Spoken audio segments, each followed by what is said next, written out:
du dévoilement tajalli des activités divines, al-af'al. La révélation de Dieu dans ses activités correspond à un état contemplatif, mashhad, où le serviteur voit la puissance divine, al-qudra, évoluer dans les choses. Il voit Dieu comme l'auteur de leur mouvement et de leur repos, toute action étant abstraite de la créature et attribuée à Dieu seul. Dans cette contemplation, le serviteur est dépouillé de tout pouvoir, force et volonté propre. Les contemplatifs participent à cet état spirituel de différentes manières. À certains, Dieu montre d'abord sa volonté, puis ensuite son action, et le serviteur se trouve ainsi dépouillé de pouvoir, d'action et de volonté. C'est là la contemplation la plus parfaite des activités divines. À d'autres, Dieu montre sa volonté en leur faisant contempler ses dispositions dans les créatures et l'évolution de celles-ci sous la domination de sa puissance.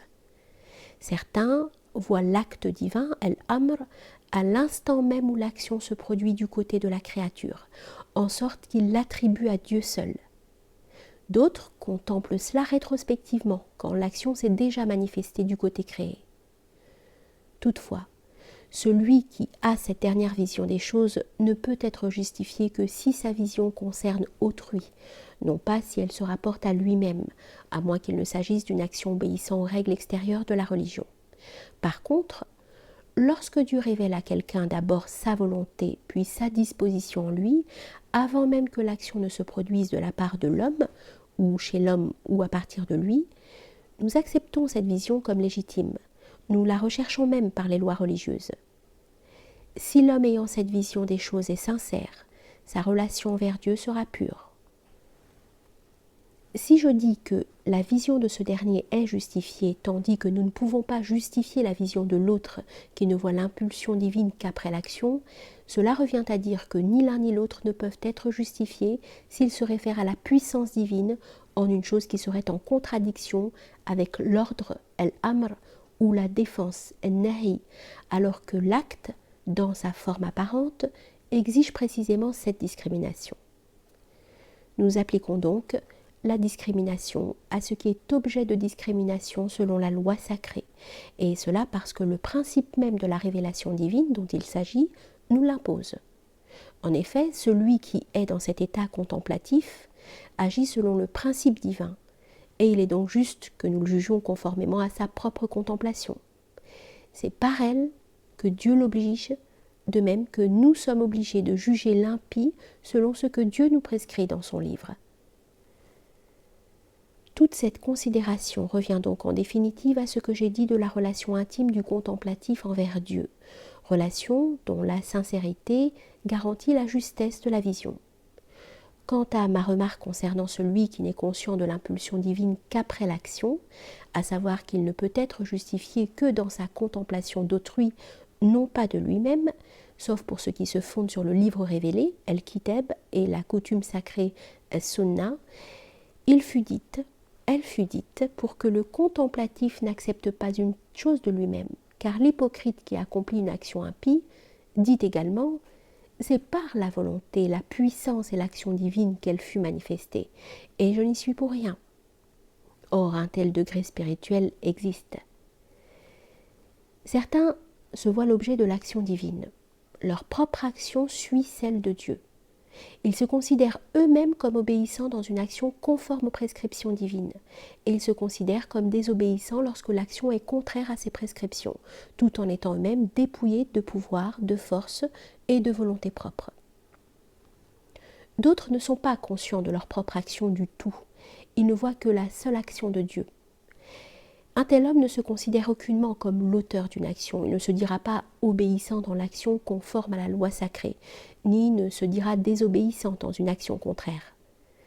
Dans cette catégorie de contemplatifs, il s'en trouve qui, ayant partagé ton repas, jurent ensuite ne pas avoir mangé, qui boivent et qui jurent ne pas avoir bu, puis ils jurent de ne pas avoir juré, et au regard de Dieu ils seront sincères et véridiques. Il y a là un point que ne comprendra que celui qui a lui-même savouré et réellement vécu cet état contemplatif. Certains ne contemplent l'action de Dieu que chez autrui et non pas chez eux-mêmes, c'est-à-dire en ce qui les concerne individuellement. D'autres ne contemplent l'action de Dieu qu'en eux-mêmes et non pas chez d'autres, et cette contemplation est supérieure à la première. Quelques-uns contemplent l'action de Dieu en eux-mêmes pour les actes conformes aux prescriptions divines, tandis qu'ils ne voient pas l'influence de la puissance divine dans les transgressions. C'est qu'ils contemplent Dieu en vertu de sa révélation dans les actes conformes, alors que Dieu leur cache son action en eux pour les transgressions, par miséricorde, pour qu'ils ne tombent pas en désobéissance. C'est là un signe de leur faiblesse, car s'ils étaient forts, ils verraient Dieu agir en eux pour les transgressions comme pour l'obéissance, leur conformité à la loi extérieure étant préservée. À d'autres, l'action divine ne se révèle que dans les transgressions. S'ils sont ainsi éprouvés par Dieu, ne pouvant guère le contempler dans les actes d'obéissance, celui qui a cette qualité se trouve dans l'un de ces deux cas.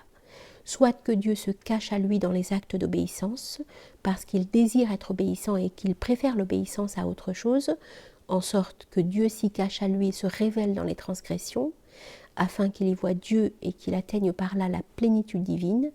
Le signe de cela, c'est qu'il revient à l'obéissance et ne continue pas à transgresser, soit que cet homme tombe graduellement jusqu'à s'établir dans la désobéissance.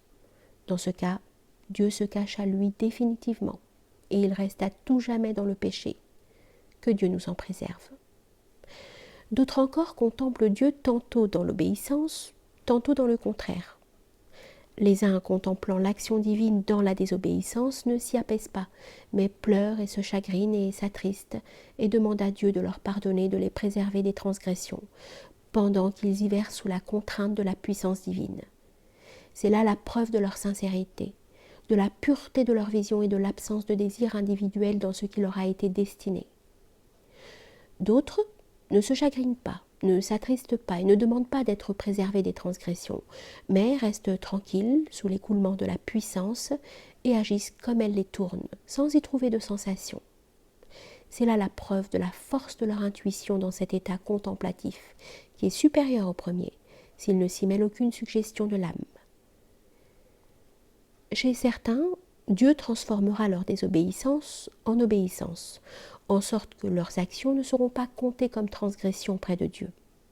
Chez d'autres, leur apparente désobéissance est en elle-même obéissance, puisqu'elle est conforme à la volonté divine, bien que le commandement divin contredit ce que la volonté divine exige d'eux. Dans cet état, le serviteur sera désobéissant à l'égard du commandement et à la fois désobéissant et conforme à la volonté. C'est qu'il contemple, avant l'action, la volonté divine à son égard. Il est donc en réalité conforme à la volonté divine, tout en voyant l'influence de la puissance divine sur lui, et comme Dieu le tourne et retourne.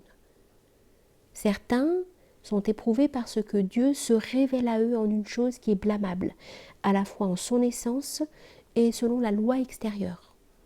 Ils contemplent Dieu les versant dans l'hérésie, et ils s'y abandonnent, tout en sachant qu'ils sont hérétiques.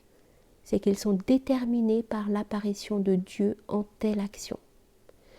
Or sache qu'à ces hommes qui contemplent les activités divines, l'essentiel reste voilé, quelle que soit la grandeur de leur degré spirituel et la clarté de leur vision. Ils ignorent de la vérité plus qu'ils n'en connaissent, car la révélation de Dieu dans ses activités est un voile pour sa révélation dans ses noms et ses qualités. Que cela suffise au sujet de la contemplation des activités qui comportent encore beaucoup d'autres états, car nous suivons dans ce livre une voie moyenne entre l'exposition succincte et le développement. Dieu dit la vérité, et c'est lui qui guide sur le juste chemin.